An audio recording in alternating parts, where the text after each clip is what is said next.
Um mês hoje exatamente para o Natal. 25 de novembro, daqui a um mês, vamos celebrar o Natal de Jesus. E essa série, de alguma maneira, tem tudo a ver com a história do Natal, com a vinda de Jesus ao nosso mundo. A gente tem conversado aqui sobre esse tema. E a gente, se você está vindo hoje a primeira vez, queria só lembrar que a gente está tendo sempre um tempo depois aqui da palavra para a gente fazer tipo um Q&A, um tempo de perguntas e respostas. Então, se você tem aí um celular, você, por favor, pode acessar esse endereço que está na tela, sli.do, e lá você digitar a palavra Fake Jesus, ok? E aí você vai entrar no nosso ambiente aqui, na nossa sala de perguntas e respostas. Durante o tempo da palavra aqui do estudo, você pode já ir colocando as suas perguntas. De repente você teve uma dúvida, já escreve ali. E no final, daqui a meia hora, a gente vai estar, espero eu, ok, eu acredito que vocês acreditam, falando aqui, respondendo, conversando sobre as perguntas que vocês fizerem ao longo do tempo aqui do estudo, tá bom? Então, coloca aí no seu celular e já deixa ativado para você ir colocando as perguntas durante o nosso tempo aqui. Vamos então fazer uma rápida recapitulação dos 2 primeiros encontros que a gente teve aqui. Os 2 primeiros encontros foram focados na identidade de Jesus. A gente procurou descobrir quem é essa pessoa extraordinária, considerado mesmo por aqueles que não o seguem como a pessoa mais influente que já viveu nesse mundo. E a gente conversou um pouquinho sobre a singularidade de Jesus. A gente viu que não existe nenhuma outra pessoa no mundo que viveu como Jesus. Por isso ele é singular, ele é único, como o Filho de Deus. E a gente viu também que, apesar disso, paradoxalmente, ele é comum, como qualquer um de nós. Então, ao mesmo tempo que Jesus é único, Jesus é comum. Ele é único por ser verdadeiramente Deus, como a gente viu. E ele é comum por ele ser verdadeiramente homem, como você e como eu. Gente como a gente. Então, os 2 primeiros encontros, o nosso foco foi a identidade de Jesus. Hoje e no próximo domingo, nós vamos conversar um pouquinho aqui sobre a missão de Jesus. Não apenas o que ele fez, ou o que ele é, mas o que ele fez e ele faz. Ok? E vai fazer também.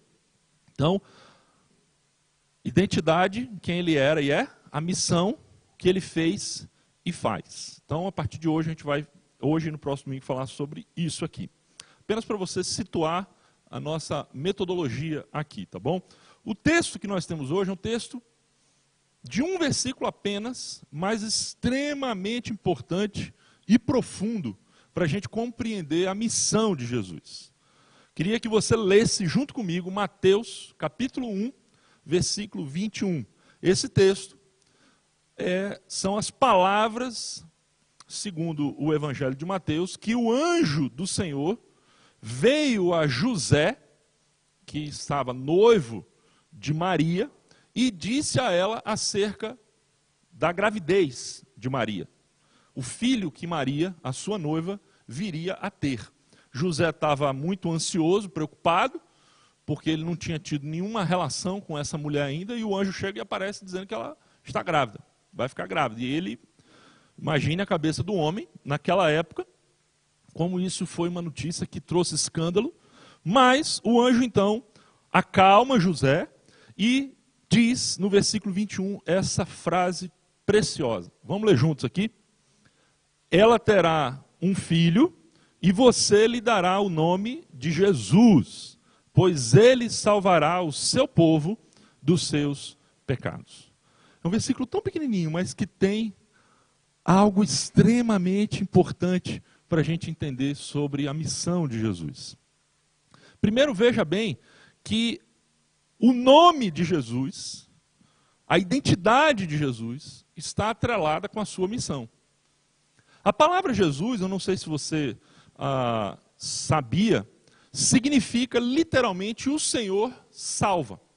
Esse é o significado do nome Jesus. Daí o texto dizer, você lhe dará o nome de Jesus, pois, ou seja, porque o significado de Jesus é o Senhor salva, ou Deus salva, pois ele salvará o seu povo. Ou seja, a missão de Jesus na sua vida é a missão de ser um Salvador. Está relacionado com o nome de Jesus. O Senhor salva, pois ele salvará o seu povo. Então, se a gente quiser entender a missão de Jesus, o que ele fez, basicamente aquilo que de mais importante Jesus fez nesse mundo, a gente tem que usar a palavrinha salvação. Tanto que até hoje a gente costuma falar quase que como um título: Jesus é o nosso Senhor e Salvador. Várias vezes no texto bíblico a gente encontra essa expressão, nosso Senhor e Salvador Jesus Cristo. Então veja bem, Jesus é o Salvador. A grande questão aqui, para a gente pensar, tem a ver com essa pergunta. Quando a Bíblia fala em salvação, o que especificamente isso significa? Em que sentido Jesus é o Salvador? De uma maneira bem específica e prática. O que significa dizer? Porque senão a gente cai, gente, num chavão. Ok, Jesus é o Salvador, mas ok. Estou morando no Canadá, tenho lá o meu carro, minha casa, dirijo todo dia para o meu trabalho. Não parece que eu estou numa situação que eu precise ser salvo. Se você chegar, por exemplo, uma pessoa que está se afogando no mar, e ela levanta a mão lá e socorro, socorro, ou uma pessoa que está fazendo um hiking, de repente vem um urso e pega essa pessoa e a pessoa começa a gritar, socorro, socorro, você entende que essa pessoa precisa de quê? De salvação. Só que nós estamos aqui, algum de nós aqui, hoje, se sente ameaçado de alguma maneira, a ponto de dizer que precisa de salvação? Então, percebendo por que nós precisamos sair do clichê religioso e entrar no significado prático da palavra salvação. E aí, gente, nós temos aqui meio que dois caminhos muito comuns nos nossos dias, que eu vou chamar aqui de evangelho da esquerda e evangelho da direita. Eu vou pedir a você, se você tem um viés político muito forte, convicções extremamente fortes, que você se segure e aguente aí. Falou aí? Não, que é isso, jamais. Vou pedir para você tentar se segurar na medida em que a gente for explicando, porque talvez o que você vai ouvir possa desafiar o seu coração, tá bom? No evangelho da direita, vai entender que salvação tem a ver com vida eterna no céu depois da morte. Basicamente, usando aí uma caricatura do evangelho da direita, nesse extremo a gente tem aqueles que acreditam que quando a Bíblia fala que Jesus é o nosso Salvador, significa que ele então nos dá uma vida eterna no céu depois da morte. Que na verdade, a missão de Jesus tem a ver apenas com garantir um lugar no céu para a gente. Que a missão dele é essa, é nos dar, como a gente às vezes vem para o Canadá e a gente manda lá a papelada para o consulado vai lá e dá um carimbo, que é o visto. Pronto, se chegar aqui no Canadá você vai poder entrar. Alguns entendem que dizer que Jesus é Salvador e entendem a salvação bíblica como sendo um carimbo que Deus coloca lá e fala, ok, então quando você morrer, você vai usar esse carimbo aqui no céu para poder entrar aqui dentro. Outros do evangelho da esquerda vão entender que salvação tem a ver com uma libertação social na terra antes da morte. Então, enquanto uns entendem que a salvação é uma coisa só para depois da morte, e tem a ver só com vida eterna lá, outros entendem que também a coisa só tem a ver com a nossa vida aqui. Eles tiram totalmente a dimensão da eternidade, colocam a salvação do ponto de vista horizontal apenas, e não vertical, e colocam que salvação, gente, tem a ver com uma questão social, tem a ver com oprimidos e opressores, tem a ver com a libertação das condições que nos aprisionam nesse mundo. Pois bem, vamos tentar encontrar aqui o caminho da Bíblia e entender o que Jesus realmente veio fazer como Salvador. que o texto está nos dizendo? Vamos entender primeiro o contexto histórico, bem rapidamente, de Mateus 1, 21. Quando Jesus é anunciado, tenta, de alguma maneira, voltar no tempo e fazer um exercício mental na sua mente e viajar até o século I, ali na Palestina, uma região dominada pelo Império Romano, e os judeus que viviam naquela região extremamente pobre do Império, eram oprimidos politicamente pelos romanos, eram oprimidos religiosamente pelos fariseus e aqueles grupos que comandavam o templo, que oprimiam com uma série de regrinhas e mandamentos daquilo que eles consideravam que fosse uma vida religiosa que agradasse a Deus, e uma região extremamente pobre e miserável. Havia muitas doenças, havia muita pobreza, o povo realmente vivia numa situação que nem de longe se compara com a nossa situação aqui no Canadá. Aquele povo vivia uma situação muito mais próxima, talvez, das grandes favelas que a gente tem em São Paulo, no Rio de Janeiro, do que propriamente com a vida que nós levamos aqui no Canadá. Essa era a situação. E foi baseado nessa situação e nesse contexto histórico que o anjo chega e anuncia para José, dizendo que ela vai ter um filho, Maria vai ter um filho, e você vai pôr o nome dele de Salvador. Qual foi o primeiro entendimento mais óbvio das pessoas naquela época? O que elas esperavam? Elas esperavam um libertador político, militar, social. E é... Oi? Sim, exatamente. Esperavam um libertador que viesse para libertá-los do jugo romano. Esse era o ambiente. E é exatamente em cima desse contexto todo que surgiu, então, uma teologia chamada teologia da libertação.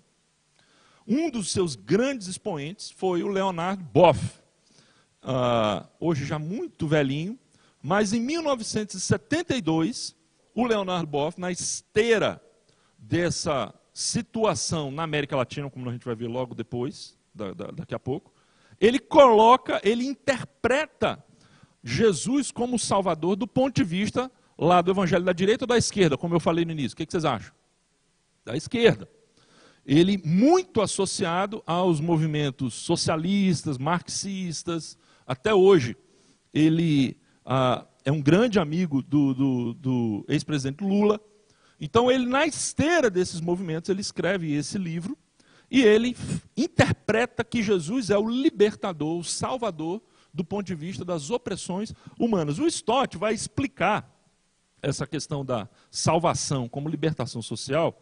Num dos seus livros, ele fala assim, que a teologia da libertação prega, então, a salvação como a libertação de pessoas excluídas e marginalizadas da fome, da pobreza e da guerra, da dominação colonialista, da tirania política, da discriminação racial e da exploração econômica, dos guetos, das prisões políticas e da selvagem tecnologia do mundo moderno.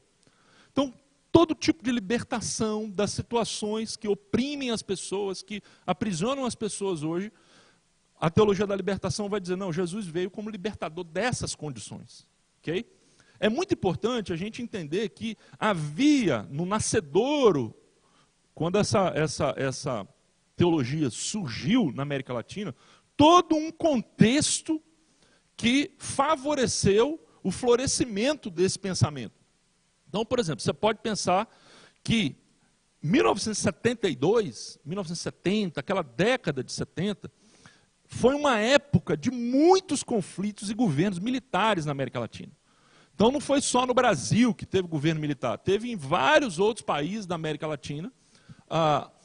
Alguns, inclusive, historiadores, eu não sou especialista, mas dizem que no Brasil o governo militar ainda foi muito tranquilo comparado com outros governos militares que tiveram em outros países da América Latina naquela época. Então, dentro desse contexto, surge essa teologia da libertação. E outra coisa, essa teologia foi uma espécie de reação contra um cristianismo nominal e desconectado com a realidade social. No caso do Leonard Boff, ele fazia uma crítica muito forte à própria estrutura da Igreja Católica, muito distante, muito alienada da realidade social, um culto que não tinha, uma missa que não tinha relevância com a vida prática do dia a dia das pessoas. Então, ele surge como um crítico do sistema institucional da Igreja Católica. É importante a gente lembrar aqui que o Leonard Boff foi, então, pelos seus posicionamentos e críticas, ele acabou sendo excomungado da Igreja Católica. Ele se tornou uma persona não grata na Igreja Católica por conta disso. Mas o fato é, gente, que essa teologia ela ganhou muito espaço no mundo inteiro. Eu tenho aqui duas imagens bem interessantes.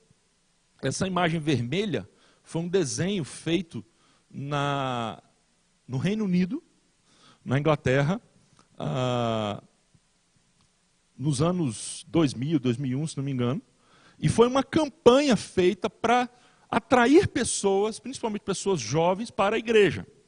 Então eles colocaram esse retrato de Jesus meio Che Guevara, e embaixo colocaram manso, suave, até parece. E aí colocaram lá, venha descobrir o real Jesus. E marcaram conferências e eventos sobre isso. É a partir de uma visão de que Jesus, na verdade, era esse líder revolucionário que veio para enfrentar as opressões sociais, políticas e econômicas do tempo dele. Esse livro, que foi publicado agora há pouco tempo atrás, Zelote, ou Zelota, em português o nome é Zelota, traça um perfil de Jesus nessa mesma linha. Ele não foi escrito por nenhum pastor ou padre, foi um estudioso que escreveu esse livro a partir da compreensão de que Jesus foi, na verdade, um grande revolucionário, que veio realmente para combater as estruturas sociais do seu tempo. E isso, gente, é muito comum ainda hoje, embora essa teologia tenha enfraquecido nas últimas décadas, mas é muito comum ainda hoje a gente encontrar líderes e pastores e padres muito presos nessa interpretação de Jesus, que a sua missão é essa libertação política. Eu tenho aqui um exemplo para vocês. Eu não sei quantos aqui acompanharam mais ou menos uma situação que aconteceu no Rio, acho que 1 ou 2 anos atrás, o assassinato daquela vereadora, Marielle Franco, se não me engano. Ela era uma vereadora muito envolvida nos movimentos sociais, ativista, defensora da comunidade pobre. E após a morte dessa vereadora, houve um ato ecumênico. E nesse ato ecumênico, um pastor batista esteve presente para poder trazer uma palavra. E veja só como foi a palavra desse pastor nesse encontro ecumênico. Queria mostrar isso aqui para vocês, e vocês verem como que na prática é o discurso da teologia da esquerda, ok? Do evangelho da esquerda. Vamos lá, vamos dar uma olhadinha. Vou botar o som aí, talvez. Eu gostaria de saudar a família do Anderson, saudar a família da Marielle e manifestar também a nossa solidariedade. Jesus, negro favelado de Nazaré. Marielle, negra favelada da Maré. Jesus chegou metendo bronca no templo. Marielle chegou metendo bronca na Câmara Municipal do Rio de Janeiro. A cruz não foi capaz de silenciar a voz de Jesus. E aqueles tiros não foram capazes de silenciar a voz de Marielle. Nós estamos vivos e o sonho permanece. Como a reverenda Inamar disse, eu quero reafirmar com todo amor e respeito que os coronéis da fé vendilhões do templo, Crivella, Malafaia e companhia, matariam Jesus hoje. Eles não controlam a fé.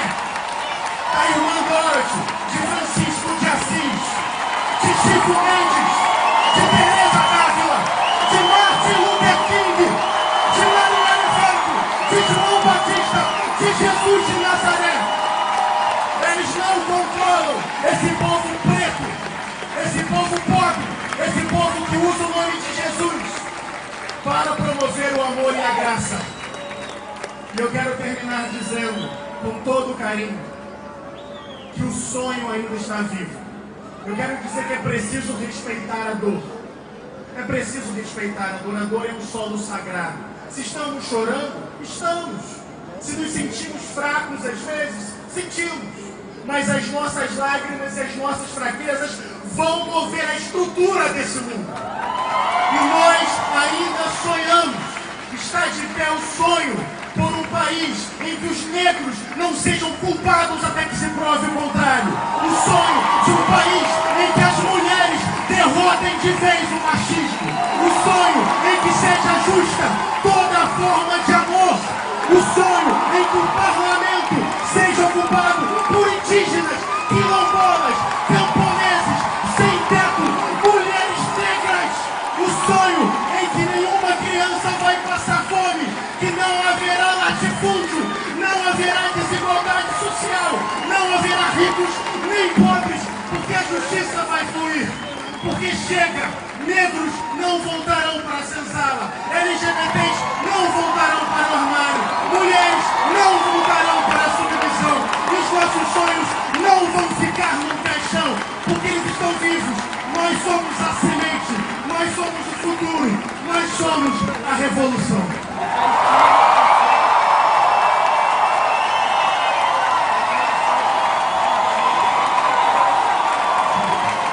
Esse é um exemplo, dentre muitos outros, de um discurso feito a partir de uma lente, que é a lente do evangelho da esquerda, que entende a palavra salvação como a libertação política, social, econômica das várias opressões que existem no mundo. Então, é apenas um exemplo para vocês. E a partir disso, gente, a gente tem aqui duas perguntas que são bem interessantes para a gente questionar essa visão de mundo e também a visão da direita, como eu vou mostrar daqui a pouco. Em primeiro lugar, o cristão deve se engajar na luta contra a injustiça, a violência, o racismo, a fome e toda forma de opressão humana? Essa é uma questão que a gente precisa pensar. Será que nós, como cristãos, devemos nos engajar nesses movimentos? Devemos nos engajar nessa luta contra, de fato, a opressão que existe em várias dimensões da nossa humanidade? E a segunda pergunta, que é diferente dessa primeira, mas que a gente também precisa responder, é essa aqui. Podemos entender a salvação mencionada no Novo Testamento, a salvação que lá mostra Jesus virá para ser o Salvador. Podemos entender essa salvação mencionada no Novo Testamento como uma libertação política, social e econômica? Será que de fato, quando a Bíblia diz que Jesus é o Salvador, ela está afirmando que Jesus é o Salvador do ponto de vista político, social, econômico? Então a gente precisa pensar essas duas coisas, porque uma coisa, gente, é entender se nós, como cristãos, devemos nos engajar em prol dos oprimidos. Outra coisa é se o que a Bíblia chama de salvação é, de fato, essa luta. Ok? E o que Jesus faz no nosso mundo hoje. Muito bem. Para responder essas duas perguntas, então, a gente vai voltar ao Novo Testamento. Tentei dar aqui uma contextualizada, tenho 10 minutos, 15 no máximo para concluir. Deus me ajude, me liberte dessa situação. 2 versículos antes da gente voltar para o texto inicial de Mateus. O primeiro versículo tem a ver com um incidente quando Jesus, movido por compaixão, multiplica pães e peixes e alimenta uma grande multidão. Lembram da famosa história da multiplicação dos pães e dos peixes? O texto de João, no capítulo 6, versículos 14 e 15, diz que logo depois Quando o povo viu Jesus fazer esse sinal, multiplicar os pães e peixes, exclamou: sem dúvida, ele é o profeta que haveria de vir ao mundo. Lembrem que a expectativa que o povo naturalmente tinha em relação a uma intervenção de Deus na história era de uma libertação dos romanos. Eles viviam com miséria, com pobreza, então chega alguém enviado por Deus, um profeta, que dá pão para o povo que não tem pão, não tem comida. Esse povo, na mesma hora, reconhece que Jesus é o profeta que deveria vir ao mundo. Agora veja o que o texto diz. Jesus sabia que pretendiam obrigá-lo a ser rei deles, pelo fato dele ter multiplicado pães e peixes. De modo que, o que ele fez? Se retirou sozinho para o monte. O fato de Jesus ter se retirado é um indicativo de que Jesus estava dizendo assim: olha, espera aí, talvez as expectativas que vocês têm em relação a mim não sejam as mesmas expectativas que o meu Pai tem acerca de mim. O segundo texto, em João ainda, no capítulo 18, quando Jesus está frente a frente com Pilatos, o procurador romano que afinal condenou Jesus à morte, ali a crucificação. Pilatos está interrogando Jesus. E ele faz a seguinte pergunta: Jesus, você é o rei dos judeus? Jesus então respondeu: meu reino não é deste mundo. Porque se fosse, os meus seguidores lutariam para impedir que eu fosse entregue aos líderes judeus. Mas o meu reino não procede deste mundo. Mais uma vez, a gente tem uma indicação nos evangelhos muito clara de que Jesus negou a prerrogativa de ser um libertador político no mesmo padrão de um Che Guevara da vida. Ele negou a prerrogativa, a expectativa do povo que queria fazer dele um libertador político. Então veja bem, isso está muito claro. E aí quando a gente volta para o texto de Mateus, ela terá um filho e você lhe dará o nome de Jesus, pois ele salvará o seu povo. Só que o texto continua. E o texto especifica de maneira clara de que salvação o anjo estava falando. O texto diz o quê? Salvará o seu povo dos seus pecados. Opa! Isso aqui é uma informação extremamente preciosa. Por quê? O anjo está claramente dizendo, profetizando aqui, que Jesus é o Salvador do mundo? É. Mas qual é o problema real que Jesus iria atacar, que Jesus iria resolver? É o problema do pecado. Isso quer dizer, gente, que a opressão política, econômica e social é consequência de algo muito maior. Na raiz de toda opressão humana, na raiz de todo problema humano, na raiz de toda doença, de toda miséria, de toda infelicidade, de toda guerra, na raiz de tudo isso, está um problema que a Bíblia chama de pecado. E pecado, gente, é definido na Bíblia principalmente de numa dimensão vertical. Pecado pressupõe que os seres humanos se rebelaram contra o seu Criador. Eu posso falar assim, que eu, por exemplo, pequei contra o Justin. Ok. Mas, essencialmente, eu pequei contra Deus. Existe uma passagem um salmo que é muito interessante, quando Davi, lembra do grande rei Davi, que, num determinado momento, cometeu um crime terrível e um pecado terrível. Ele adulterou e, para esconder o seu adultério, ele assassinou, ele matou gente inocente. Então veja só, quando Davi cai em si e ele vai fazer uma oração, ele diz assim: Pai, eu pequei contra ti somente. Está lá. Pequei contra ti somente. Ora, Davi tinha... Você pode pensar, não, mas ele pecou contra um monte de gente. Mas, essencialmente, o que Davi está dizendo é que pecado é algo que precisa ser definido do ponto de vista vertical, na relação com Deus. A gente pode errar em relação aos outros, a gente pode vacilar com os outros, mas pecado é uma palavra que carrega na Bíblia um significado básico de relação com Deus, uma relação que foi quebrada. E o texto está dizendo aqui algo interessante: ele salvará o seu povo, e ele faz questão, ele não só diz dos pecados, ele fala dos seus pecados. Por que que isso é importante? Porque ele não está dizendo assim, eu vou salvar, Jesus vai salvar o seu povo dos pecados dos romanos. Porque o seu povo é o povo oprimido. Então eu vou salvar o povo do que estão fazendo com ele. Não! Quando Jesus começa o seu ministério, ele não começa o ministério dizendo, lutem, resistam, enfrentem as forças romanas, a revolução chegou. Não, ele não diz isso. Jesus começa o seu ministério dizendo o quê? Arrependam-se. Espera aí, mas Jesus está falando com os oprimidos. Ele deveria falar, arrependam-se com quem? Com os opressores. Aqui a gente encontra uma verdade que a gente não pode esquecer, gente. Pecadores não são simplesmente vítimas inocentes. Pecado traz culpa.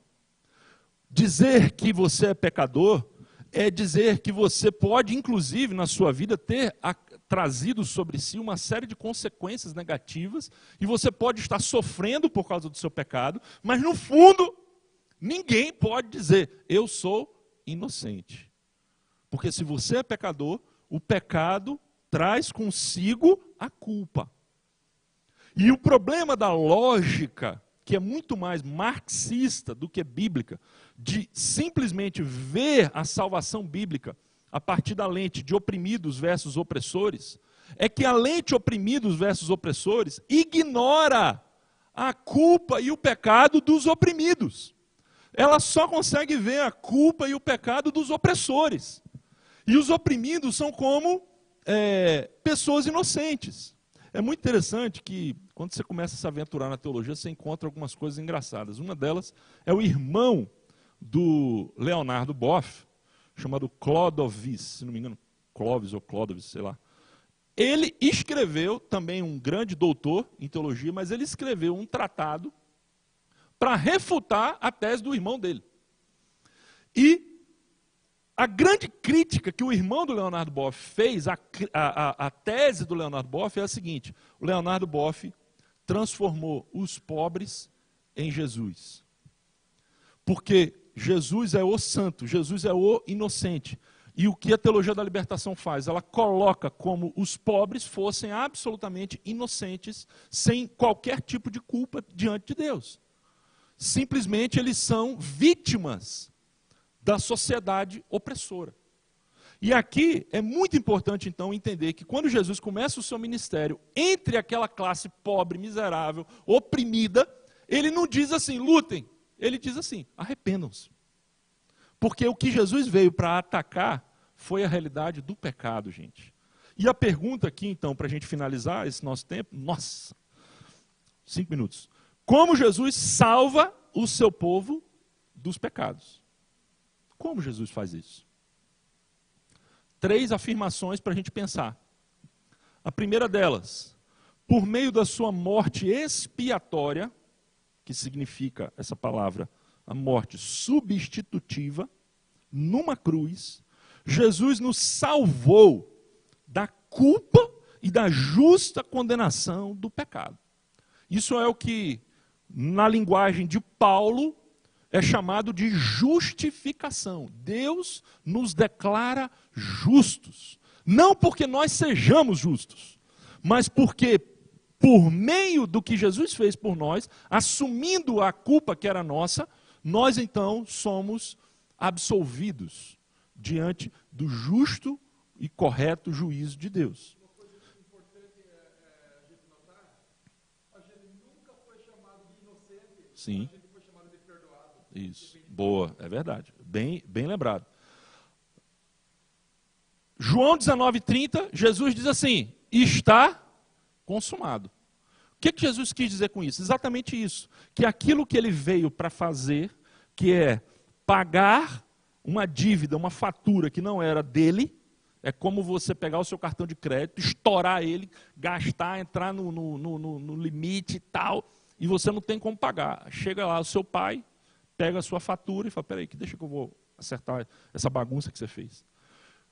Jesus pega a fatura que a gente deixou e paga essa fatura. Então ele diz, está consumado. A palavra literalmente é taquite, está pago. Romanos 8,31, Paulo diz, agora, portanto, já não há nenhuma condenação para os que estão em Cristo Jesus. Como Felipe bem lembrou, não somos inocentes, somos perdoados. Ele elimina os efeitos da nossa justa condenação. E veja bem, quando Jesus faz isso, gente, ele nos livra, ele nos liberta de quem? É do diabo que ele nos liberta? De nós mesmos? Quem é que nos julga? Quem é que nos pune? Quem é que deve nos castigar pelos nossos pecados? Deus. O que Jesus faz aqui, gente? Ele nos... O grande problema que nós temos na nossa vida para resolver não é com o diabo, não é com as estruturas opressoras. O grande problema que nós temos que resolver e a grande realidade com a qual a gente tem que prestar contas é quem? Deus. E o texto está dizendo, Jesus vem como enviado de Deus para resolver esse problema. E ele faz isso morrendo substitutivamente em nosso lugar. Segundo lugar, por meio da sua ressurreição e presença real, através do Espírito Santo, Jesus está nos salvando do poder do pecado. Veja que na primeira afirmação eu usei o verbo salvar no passado, que é algo que Jesus fez. Só que hoje, Jesus está vivo e presente entre nós por meio do Espírito Santo, e Ele está fazendo uma obra em nós para nos salvar, não mais da culpa, porque não existe mais essa condenação, como Paulo diz em Romanos, mas nos salvando do poder, da corrupção do pecado na nossa vida. Jesus diz, todo aquele que comete pecado é o quê? Escravo do pecado. Então, Jesus está nos ajudando. A Bíblia diz que Ele está no céu intercedendo por nós, um processo que a palavra chama de santificação, que tem a ver com a ressurreição. Paulo vai dizer o seguinte, assim como Cristo foi ressuscitado, também nós vivamos uma nova vida. Ou seja, Jesus não só assume o nosso lugar,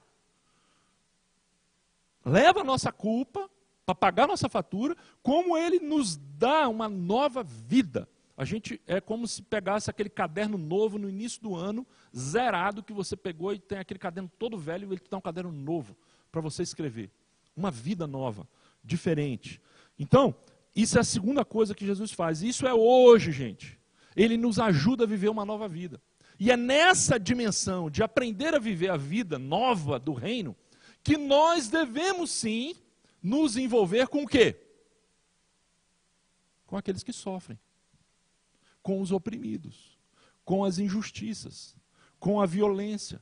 Devemos sim nos envolver, não porque isso vai nos salvar, mas porque isso é o que se espera de alguém que vive na dimensão de quê? Do reino de Deus. De alguém que vive não apenas num ritualismo vazio, mas alguém que vive na prática o que Jesus viveu. Jesus curou enfermos, Jesus tocou nos intocáveis, Jesus perdoou pessoas que eram absolutamente rejeitadas pela sociedade. Por que Ele fez isso? Ele está nos ensinando a viver na dimensão da compaixão, do amor e da misericórdia. E em terceiro lugar, gente, para terminar então, por meio da sua volta gloriosa, Jesus, agora no futuro, nos salvará da presença do pecado e de todas as suas consequências desastrosas. É o que a Bíblia chama de glorificação e de restauração de todas as coisas.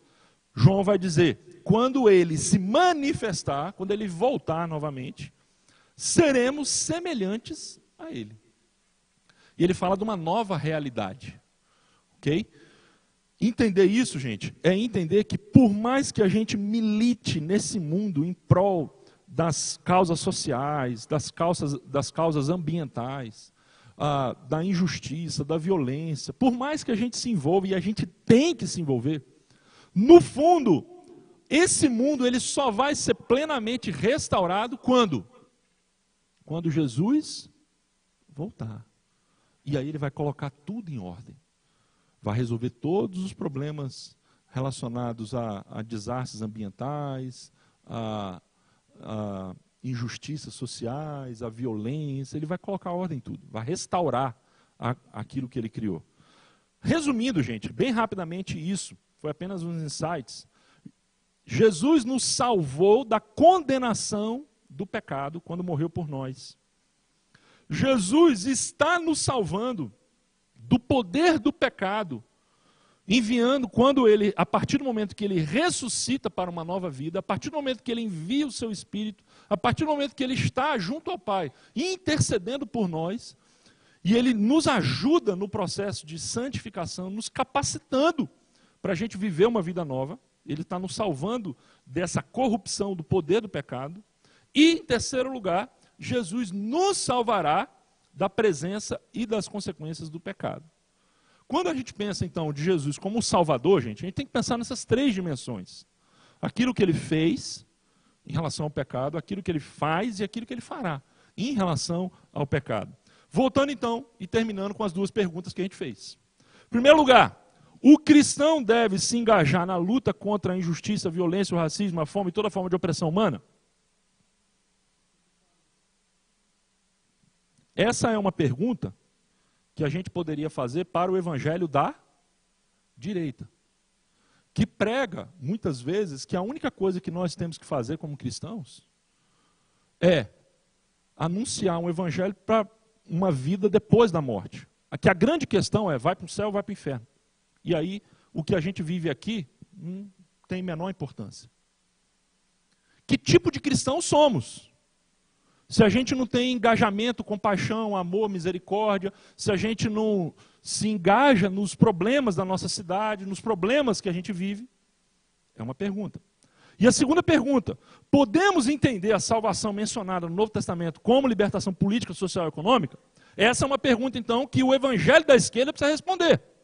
E a resposta é não. Porque Jesus não veio para ser simplesmente um libertador político, revolucionário como Che Guevara. Ele veio para atacar a raiz de todos os problemas. Quero terminar então, gente, apenas com uma declaração que para mim resume muito bem esse paradoxo da vida cristã. Não sei se você já ouviu falar do movimento de Lausanne.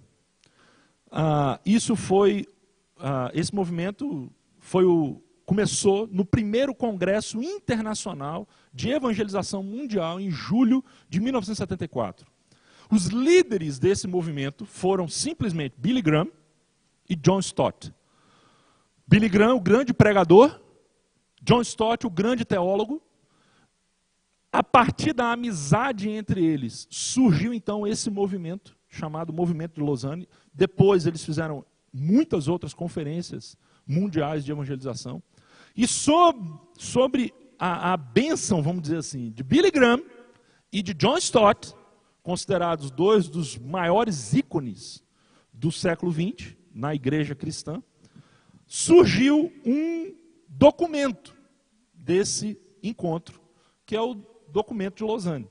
E veja só o que esse documento fala sobre essas questões que nós estamos falando aqui. Quero colocar a citação e aí a gente começa o nosso Q&A.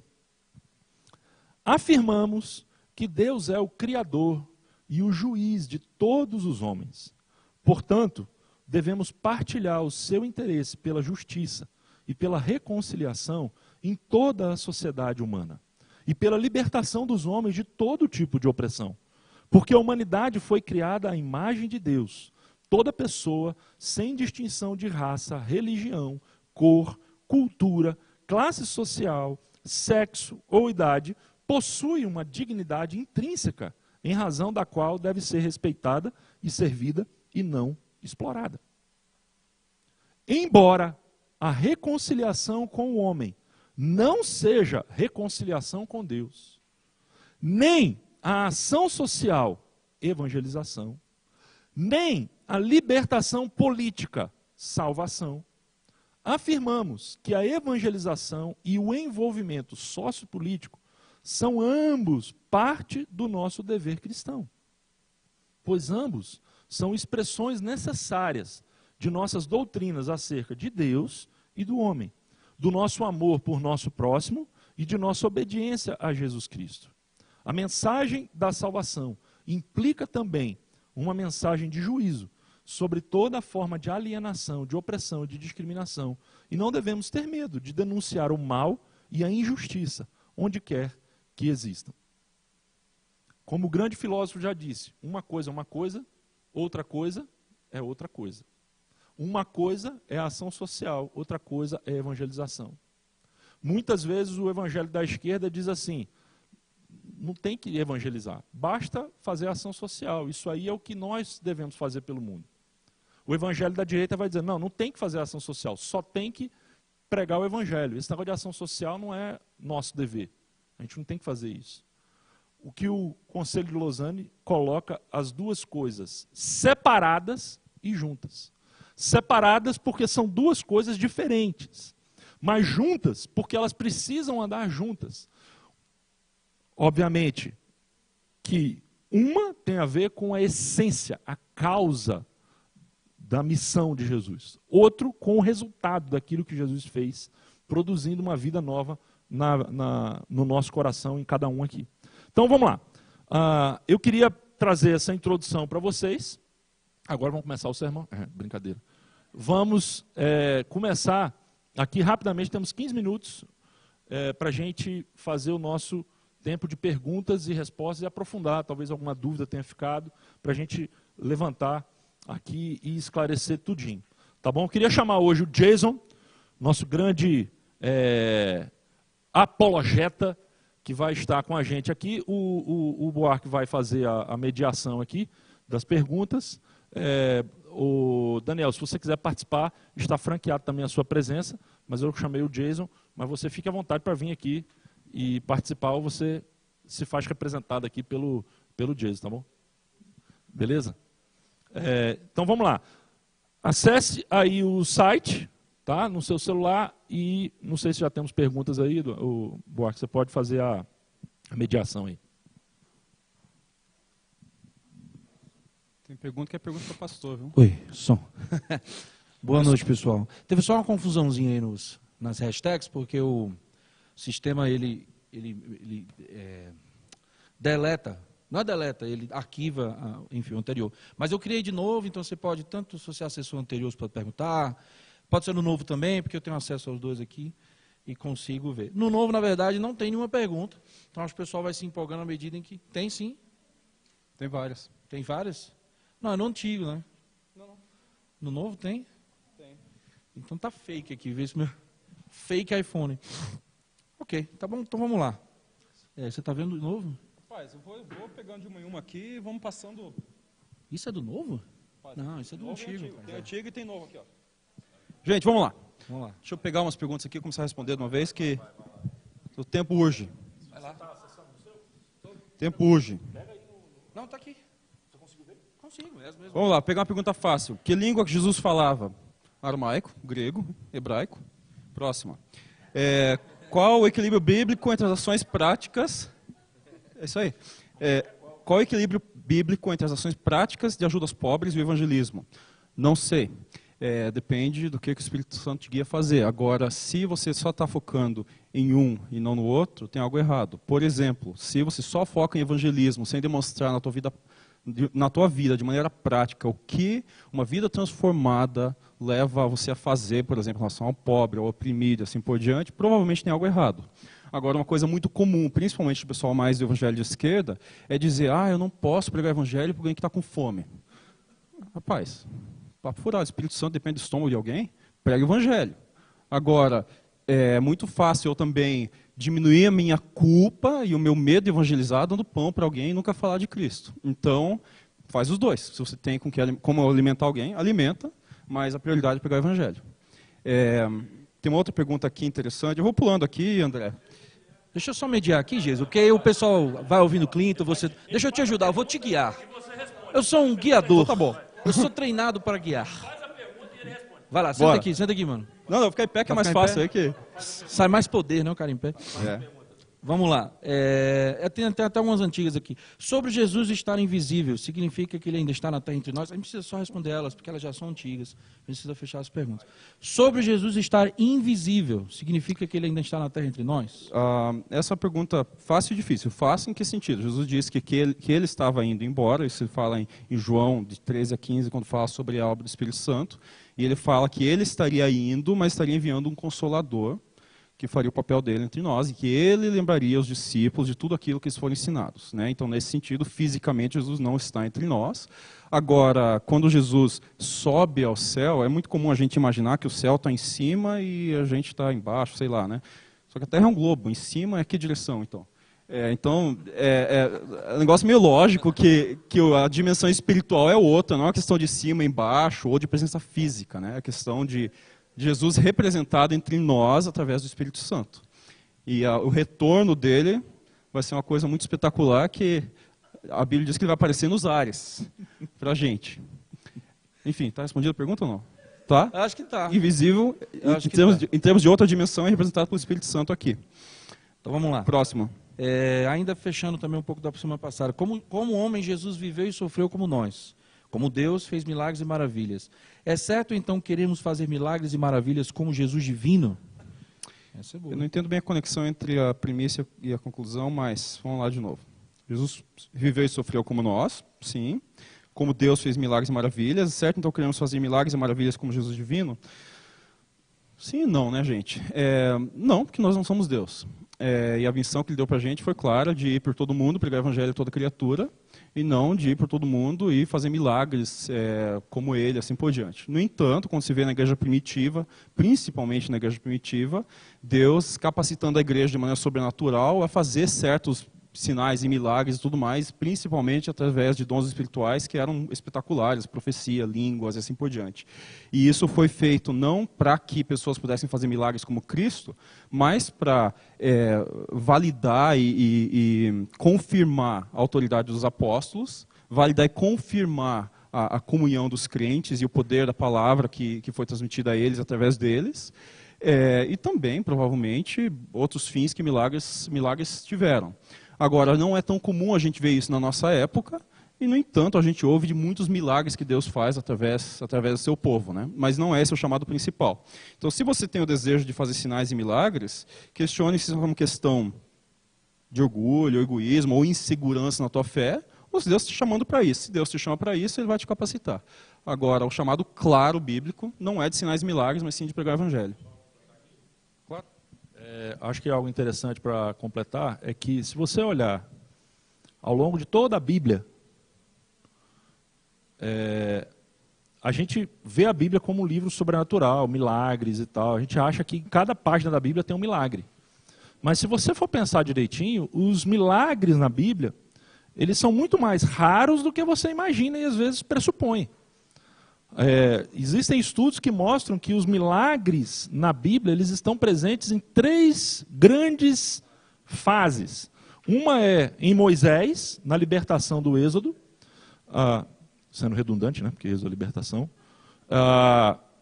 Outra é no ministério profético de Elias e Eliseu, e, posteriormente, no ministério de Jesus.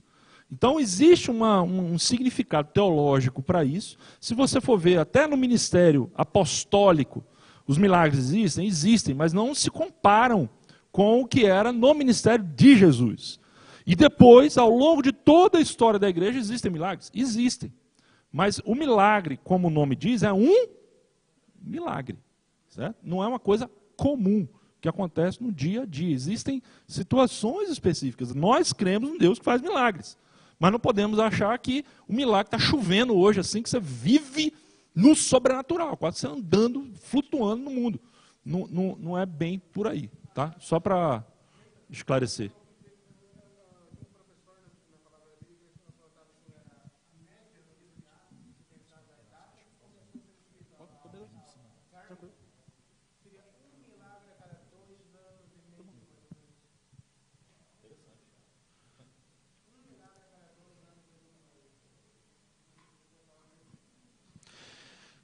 Um desafio aí para os escolásticos.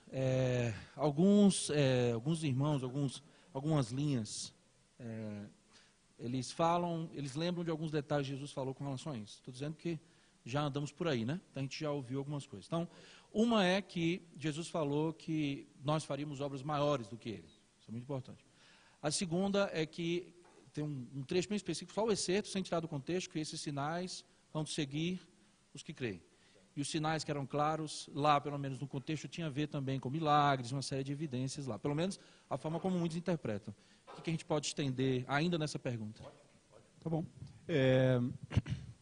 Obras maiores, gente, que a igreja com 1,5 bilhão de pessoas, quantas pessoas que Jesus pôde alcançar, salvar, transformar? E quantas pessoas que a igreja, logo na igreja primitiva, com 3 mil convertidos no primeiro sermão de Pedro, e o crescimento exponencial a partir daí. Imagina o Billy Graham. Para quantas Exato. pessoas o Billy Graham pregou? Então, E independente... quantas pessoas Jesus pregou? As interpretações, principalmente quando se olha para o povo judeu, e tem umas perguntas aqui sobre a expectativa deles de uma libertação política, física e tudo mais, as expectativas das pessoas, às vezes, são de questões tangíveis e tudo mais, o impacto imediato. Agora, a pergunta é, Lázaro foi ressuscitado. E aí, cadê Lázaro? Morreu do mesmo jeito, gente. E o cego que Jesus curou? Morreu do mesmo jeito. Agora, a pergunta é, qual o destino eterno dele? Né? E esses sinais que Jesus fez eram com um fim. O fim era de salvação. E a igreja faz obras muito maiores, capacitada pelo Espírito Santo, porque agora atinge mundialmente o crescimento exponencial e assim por diante. A questão de sinais acompanhar os que creem, a pergunta é quando? E quais que creem? Porque acompanharam sim. Os apóstolos, por exemplo, Paulo claramente descreve esses sinais e milagres como os sinais dos apóstolos. Pedro também fala isso. Então, esses sinais acompanharam sim os que creram e estabeleceram a igreja. Só acrescentar duas coisinhas, Jason. Claro. Uma é que aquilo que a gente chama de milagre, a Bíblia tem uma visão bem diferente. Sinal. Por exemplo, cada vez que uma pessoa ouve o Evangelho e ela se converte a Cristo, é um milagre. Não existe uma conversão no mundo que não seja um milagre. Então, todas as vezes que uma pessoa se converte, entrega a sua vida a Jesus, o milagre está acontecendo. O sinal está ali acontecendo. Agora a gente quer o milagre daquele físico, material. Né? E eu poderia entrar numa avenida aqui, mas eu só vou puxar o pino da granada, eu vou jogar a granada e vou correr. Tá? Mas, esse texto que você mencionou, esses sinais seguirão.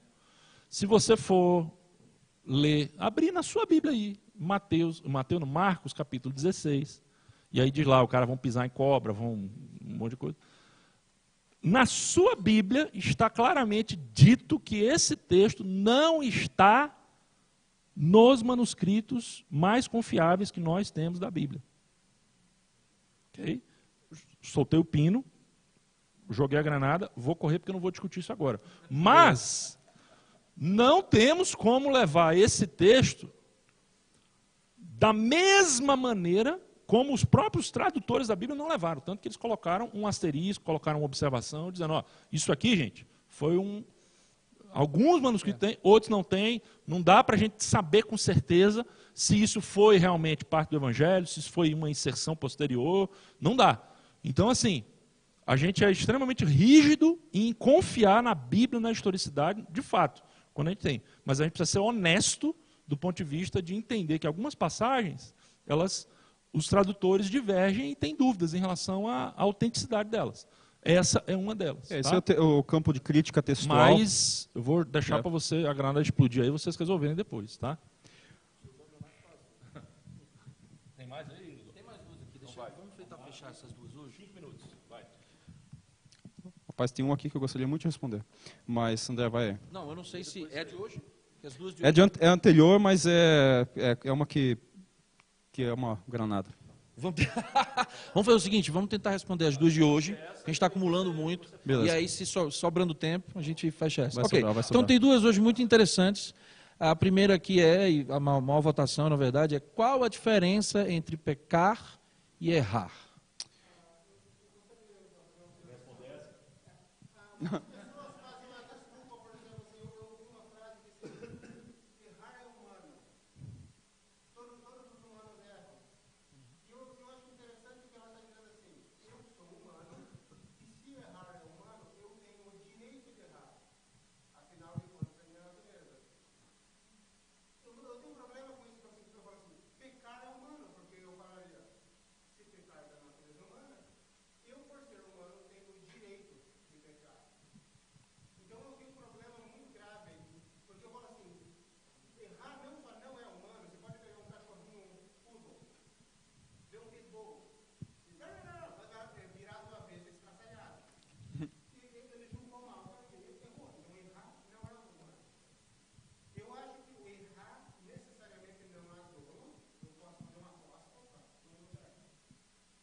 Eu acho que aqui, André...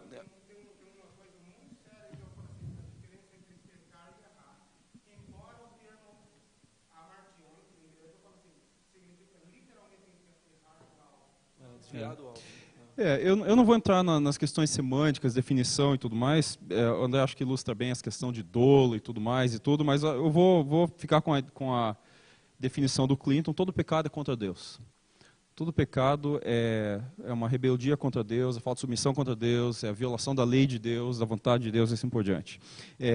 Erro. Um médico faz um procedimento errado, escolheu o remédio errado, o paciente morreu. Isso é erro. Mas é uma questão semântica, eu não acho que cai muito aqui, a não ser que expanda no contexto. A grande distinção é entender que o pecado é algo relacionado a Deus. Pecado é contra Deus. Faz parte Da existência, né, da imperfeição humana. Bora. Ok, esse é bom, esse daí. Muito bem. A outra aqui, só de hoje para a gente fechar também, então, mesmo sabendo que o pecado vai além da opressão, os cristãos devem participar de protestos a favor das minorias? Gente, isso é uma pergunta que near and dear to my heart. É uma pergunta muito importante hoje em dia? Não é. Eu tenho outra que eu queria responder que tem uma suposição interessante por trás. Essa aqui é o seguinte, gente. Hoje em dia é muito comum gente que não sabe o que fazer, não tem coragem de fazer o que deve ser feito, apaziguar sua própria culpa e sua própria confusão e satisfazer as expectativas sociais e se parecer uma pessoa maravilhosa gritando contra o racismo, ou gritando contra a opressão. Opressão, racismo, e dá qualquer nome que você quiser aí, contra a ditadura, fascismo, nazismo, seja lá o que for. Isso aí são inimigos abstratos. Não tem consequência nenhuma eu falar, fora, sei lá, sou contra o nazismo. Encontre um nazista e fale com ele que você é contra ele. Isso é coragem. Isso é coragem, isso é hombridade, isso é caráter. Eu protestar contra inimigos abstratos apazigua a minha culpa e não tem nenhuma consequência e também não tem nenhum resultado. Então eu posso passar minha vida inteira gritando, parecendo alguém muito maravilhoso e iluminado, e não tem impacto nenhum, a não ser atazanar a vida dos outros que quer fazer uma coisa útil. Então é o seguinte, lutar contra o racismo, como é que você luta contra o racismo? Você vai para alguém que é oprimido por racismo, se é que você conhece alguém assim, porque essa é outra questão, e vai lá, conforta a pessoa e tudo mais. Se existe uma opressão que impede a pessoa de... Claro. E a outra questão também é a seguinte, se encontra alguém racista, você confrontar o racista. E ficar protestando e tudo mais, então, sei lá, gente, tem seu lugar, mas o lugar é minúsculo para isso. Eu queria só acrescentar assim, gente. Eu entendo que cada pessoa tem uma vocação, tem uma paixão. Né? Vou dar um exemplo aqui. A Juliana é bióloga, ela... desde criança, o que move ela são as questões ambientais. Né? Quando um animal está ameaçado de extinção, aquilo dói nela. Entendeu? Pode ser que uma outra pessoa vai ter uma angústia profunda em relação, por exemplo, ao aborto. E ele vai fazer do aborto uma causa para ele. Ok. Pode ser que outra pessoa, sei lá, vamos pôr a Júlia e o Jorge aí, são... médicos, oftalmologista, eles a causa, vamos supor que eles têm uma revolta profunda contra o tráfico de córnea humana e eles vão lutar até o fim para acabar com esse negócio de ficar fazendo tráfico de córnea. Sei lá, entendeu? Eu estou dando um exemplo, mas cada um tem uma paixão, tem uma coisa. Então acho que a gente não deve nem criticar a pessoa que tem a vocação para, por exemplo, o advogado. Ele, de alguma forma, ele é movido pelo senso de justiça. Ele vai querer isso para a vida dele. Então, assim, Deus fez as pessoas diferentes. Agora, nós, como cristãos, temos algo maior, que tem a ver com o evangelho, com esse conceito de salvação que a gente aplicou, mas não somos seres do outro mundo. A gente vive nesse mundo. Deus nos fez com uma vocação bem específica, e a gente tem que, o que não pode, por exemplo, a Juliana... que, sei lá, se envolve, vamos supor que a Juliana vai lá ser uma militante do WWF lá. Vamos supor que ela vai ser uma militante desse negócio. O que ela não pode é dizer assim, quem não for militante do WWF não é crente, tem que fazer porque isso é chamado de Deus, lutar contra... Ou então a pessoa que entra numa causa contra o aborto, achar que porque uma outra pessoa não está nessa causa, ela não é cristã. Porque a gente tem que entender que cada um tem uma vocação, cada um tem uma área específica de atuação. De maneira geral, sim, a gente tem que se envolver. A gente tem que botar a cara na reta. As grandes, por exemplo, se você pensar no fim da escravidão, de onde veio? Quem foi o cara que botou a cara na reta? Foi o Wilberforce, um cristão e tal. Ok. O comentário que estava fazendo não é questão se deve se envolver ou não. A questão, exatamente o exemplo do Wilberforce. O Wilberforce pegou a plaquinha e ficou gritando na rua.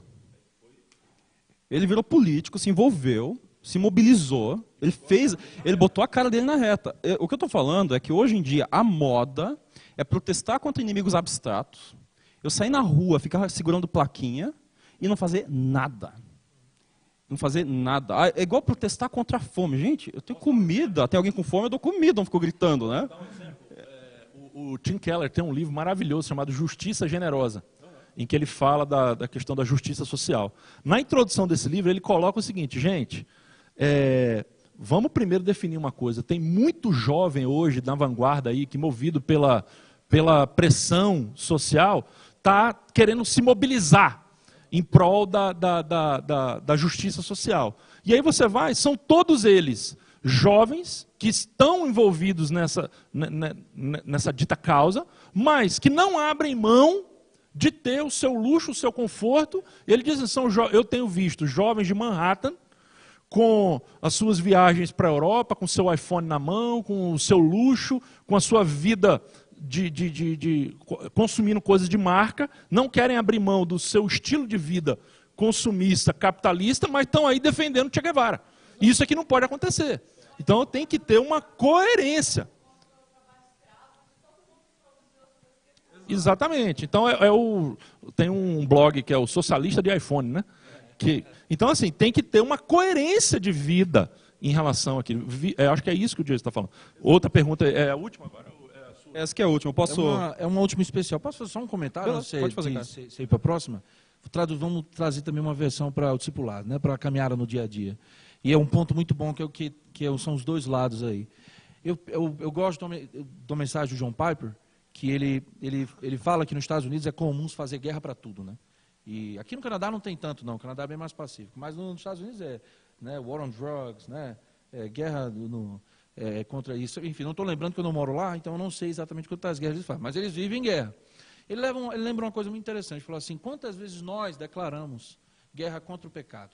Exato. Ou seja, quantas vezes... Porque se você quer mudar o mundo, se você quer, né, alcançar a sua família, você começa com você começa na tua vida, no teu dia a dia lá. Por exemplo, eu penso em mim mesmo, né? Então, às vezes eu declaro guerra contra as coisas, mas... E quantas vezes eu tenho investido em oração e jejum, que é uma prática tão comum a vários cristãos. Entendeu? Mas isso é invisível, né, André? É mais fácil eu gritar, é mais e fácil aparecer você. E é isso que eu ia falar. Olha, em tempos de social media, que é de uma certa forma a gente está reshape, né, a humanidade, aquilo que te traz prestígio é aquilo que é mais legal. O mais interessante é que quando Jesus falou sobre isso, Jesus falou porque naquela época tinha mídia social, era praça. Ele falou assim, quando vocês forem orarem, não sejam como os fariseus, que oram em praça pública, a fim de ser ouvidos, vai para o teu quarto. Então, complementando tudo isso no dia a dia, fantástico o ponto dele, fantástico o seu, não tem problema participar, vai lá, mas é isso tão importante? Não tem um outro lado? Por que você não investe mais tempo nisso? Então, nesse ponto aí para o dia a dia. Deixa eu fechar a sua aqui, porque ele está ansioso para responder. Ele já falou aqui, eu olhei e achei que era outra. Eu falei, rapaz, essa daqui é meio... Não, vai lá então. Fácil. Não, vamos nessa. Você falou, vai. Por que Jesus nunca se casou e formou uma família? Não seria uma maneira perfeita de experimentar todos os aspectos da humanidade? Muito bom. Beleza. Não, entenderam a pergunta, gente? Entenderam aí? Mesmo. Gente, vou sair, tchau. Curto e direto, gente. Eu posso dizer outras coisas que Jesus nunca fez. Ele nunca pulou de paraquedas, nunca teve um acidente de carro, nunca fez uma cirurgia, nunca passou por quimioterapia. O que mais? Nunca falou com o microfone. Gente, o fato da Bíblia dizer que Jesus foi tentado em todos os aspectos, e por isso ele é um high priest, um sumo sacerdote capaz de se identificar conosco, de nos representar, a Bíblia diz que ele foi tentado em todos os aspectos. Não diz que ele experimentou toda a existência humana, todos os aspectos da existência humana. Inclusive, se esse for o critério para a gente poder se identificar com alguém, a gente está absolutamente sozinho no mundo. Eu nunca experimentei tudo que o Felipe experimentou, e nem quero. Nunca experimentei a vida do Clinton. Também não quero, eu gosto da minha. Entendeu? Então, se a gente só pode se identificar e fazer algo para aquela pessoa que a gente tem absolutamente tudo em comum, experimentou tudo, a gente não pode fazer nada por ninguém. Nem por nós mesmos, que nós não entendemos nem nossas próprias experiências. A Bíblia fala que quando a gente ora, a gente não sabe como orar, por isso o Espírito Santo media, intercede por nós. Até com gemidos inexprimíveis, que a gente não é capaz nem de expressar, que na verdade não significam muito, mas ele é capaz de interceder por nós. Então, a Bíblia diz que Jesus experimentou, ou foi tentado em tudo que nós fomos tentados. Então tem situações que me geram ansiedade, Jesus passou por situações que gerariam ansiedade. Tem situações que apelam ao meu orgulho.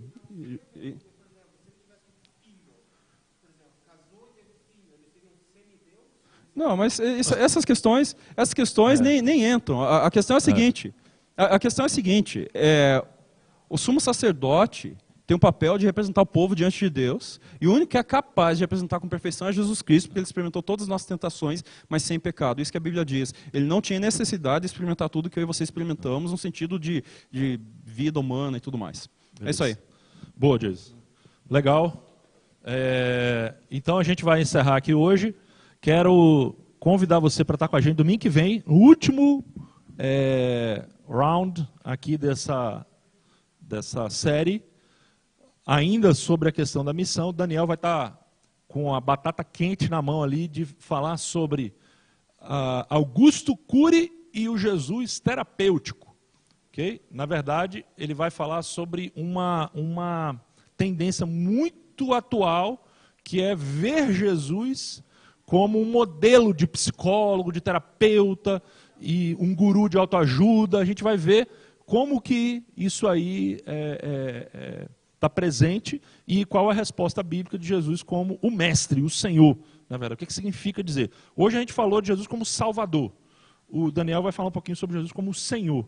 Então, isso aí domingo que vem, não perca e traga alguém para ouvir, participar com a gente, tá bom?